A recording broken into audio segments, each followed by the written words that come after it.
Asalaamu calaykum waraxmatullaahi wabarakaatu daawadayaal kusoo dhawaada daar official channel fadlan hadday tahay markii kugu horreysay booqashada channelka subscribe sar videogana like sar kambaralkana furo si aad u noqoto daawadaha ugu horeeya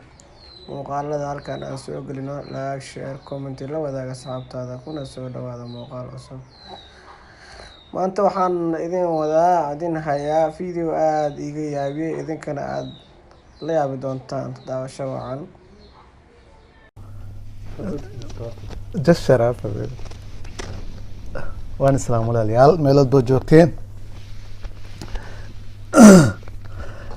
maanta odayga loo riixaya dhabarka haddii mar adiga odayga aad mar walba u riixayso lugaha aad u riixayso ood baarig u tahay ood dhabarka aad u riixayso har iyo habeen odaygaa siduu kugu furo waa lagama yaabo balse muhiimadda taas maaha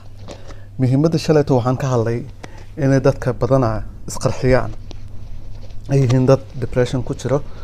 oo depression hayo marka sidaas lacaligeed ay isku qarxiyaan ayagoo doonaya inay janno galaan midda kale oodan dadka aysan ogeyn waxay tahay kuwa isku sheegaya wadaadada wahaabiyaasha oo masaajidka wada buuxo oo khamiista ka dhigtay diracyaha khamiista diracyaha ka dhigtay gambana ka dhigtay cimaamada kuwaasoo dhan ayagoo laba dumar saddex dumar iyo afar dumar ay wada joogaan bay haddana meelahaas ka qaraabtaan ilmaha yarna way xoogaan siba haddana wiilasha siday ugu daran tahay marka mar haddii aad noloshaada aad ku faraxsan tahay waxaa tahay aad tahay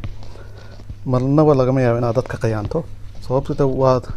waxaad ku qayaani maba jirto ma ogtahay aniga hadda inta isukaansatay xisaab ma lahan yar baa ila soo xariiray wuxuu leeyahay aniga waxaan leeyahay labada xaas aan leeyahana anigoo jecel baa haddana jeclahay inaan ragga u tago oo gadaal uga tago marka wuxuuna haystaa siduu ii sheegay position aada u muhiimsan xagga dowladda marka qofkaas camal sababaha ku kaliftay in asaga uu xaas guursado uu ilmana dhalo haddana gadaal uga tago nimanka kale waa xornimada aana haysanin marka waxaan ii sheegayaa wadaadidiin oo masaajidka buuxo oo mar walbo anaka nala digaalayo siiba haddaan nahay dadka faraxsan oo meelahaas kasoo horjeeda inaan anaka xorowno waxaad ogaatiin in idinka aad isdiidantihiin inaad xorootiin ood xor noqotiin haddaba caddahayba diracyaha aad xirantihiin diracyaha cad iyo gambooyinka guduudan aad xirantihiin taas way caddahay kameel waxaa anaka aan u baahanahay in la aqbalo maanta taas ayayna tahay magacaadii fariinta aan isoo gudbinaya maadaama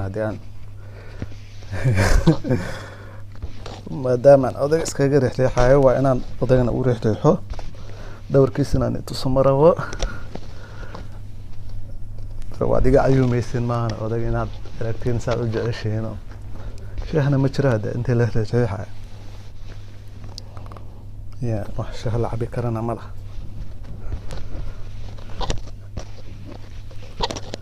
marka muhiimadda waxaa waay inaad u roonaatiin odayaashiin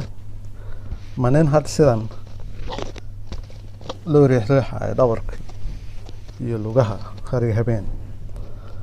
ayaa ku furayo aaminsan tahay inuu ku furayo waxaad wuxuu kugu haystaa ka badan maahana balse muhiimadda taas maa muhiimadda waxaa waay wahaabiyiinta masaajidaha ka buuxo diracyaha xiran diracyaha cad iyo gambooyinka guduudan inay anakana aqbalaan idinkana is aqbashiin koleyto haddiina la aqbalo